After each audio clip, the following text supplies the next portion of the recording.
ನನ್ನ ಥರನೇ ಹಾಬೀಸ್ ಬೆಳೆಸ್ಕೊಂಡಿರೋರು ಎಷ್ಟು ಜನ ಇದ್ದಾರೋ ಏನೋ ನನಗಂತೂ ಗೊತ್ತಿಲ್ಲ. ನನಗಂತೂ ಮನೆಯಲ್ಲಿ ದೇವ್ರ ಪೂಜೆ ಮಾಡದೆ ಇರೋದಕ್ಕೆ ಆಗೋದಿಲ್ಲ. ನನ್ನ ಡೆಲಿವರಿ ಹೋಗೋ ದಿನ ತನಕನೂ ನಾನು ದೇವ್ರ ಪೂಜೆನ ಮಾಡ್ತೀನಿ. ನನ್ನ ಮನಸ್ಸಿಗೆ ಏನೋ ಒಂಥರ ಪಾಸಿಟಿವಿಟಿ, ತುಂಬಾ ನೆಮ್ಮದಿ ಸಿಗುತ್ತೆ.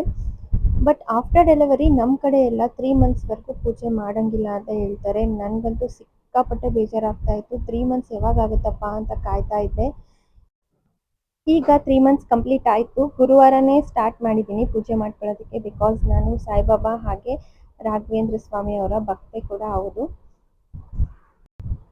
ಇನ್ನು ಕೆಲವು ಕಡೆ ಎಲ್ಲ 21 ಡೇಸ್ಗೆ ಪೂಜೆ ಎಲ್ಲ ಸ್ಟಾರ್ಟ್ ಮಾಡ್ತಾರೆ. ಬಟ್ ಇನ್ನೂ ನಮಗೆ ಸ್ಟಿಚಸ್ ಪೈನ್ ಎಲ್ಲ ಮಾದಿರಲ್ಲ. 1 to 1.5 ಮಂತ್ ಬೇಕು ಸಿ ಸೆಕ್ಷನ್ ಆದವರಿಗೆ ಕುತ್ಕೊಳ್ಳೋದಕ್ಕೆ, ನಿಂತ್ಕೊಳ್ಳೋದಕ್ಕೆ ಎಲ್ಲ ಕಂಫರ್ಟಬಲ್ ಆಗಿ ಆಗಬೇಕು ಅಂತ ಅಂದರೆ. ಇನ್ನು ಪಾಪು ಕೂಡ ಅವ್ರ ಅಪ್ಪನ ಜೊತೆ ಆಟ ಆಡ್ತಾ ಇದ್ರು. ಅಜಿಯೋದಿಂದ ನಾನು ಈ ಒಂದು ಕುರ್ತಿನ ತರಿಸಿದ್ದೆ. ತುಂಬ ಚೆನ್ನಾಗಿದೆ. ನನ್ನ ತಂಗಿಗೆ ಅಂತ ತರಿಸಿದ್ದೀನಿ. ಸಿಕ್ಕಾಪಟ್ಟೆ ಚೆನ್ನಾಗಿದೆ. ಕಲರ್ ಅಂತೂ ತುಂಬ ಇಷ್ಟ ಆಯಿತು ನನಗೆ. ಇದ್ರದ್ದು ಲಿಂಕ್ ಏನಾದರೂ ನಿಮ್ಗೆ ಬೇಕಿದ್ರೆ ಲಿಂಕ್ ಅಂತ ಕಮೆಂಟ್ ಮಾಡಿ, ನಾನು ನಿಮಗೆ ಡೈರೆಕ್ಟಾಗಿ DM ಮಾಡ್ತೀನಿ. ಇನ್ನು ನನ್ನ ತಂಗಿ ಇವತ್ತು ರೊಟ್ಟಿ ಮಾಡೋದನ್ನು ಕಲಿತೀನಿ ಅಂತ ಕಲಿತಾ ಇದ್ಲು. ಇವತ್ತು ನೈಟ್ ಊಟಕ್ಕೆ ರಾಗಿ ರೊಟ್ಟಿ ಮತ್ತು ಬೆಂಡೆಕಾಯಿ ಪಲ್ಯ ಮತ್ತು ಎಗ್ಸ್ನ ತೊಗೊಂಡಿದ್ದೀನಿ. ಪಾಪು ಏನಾದರೂ ಮೋಷನ್ ಮಾಡಿಲ್ಲ 2-3 ಡೇಸ್ ಅಂದರೆ ಈ ರೀತಿ ಬೆಂಡೆಕಾಯಿ ಪಲ್ಯ ತಿಂದು ಮೋಷನ್ ಮಾಡುತ್ತೆ. ಮತ್ತು ನೆಕ್ಸ್ಟ್ ವ್ಲಾಗಲ್ಲಿ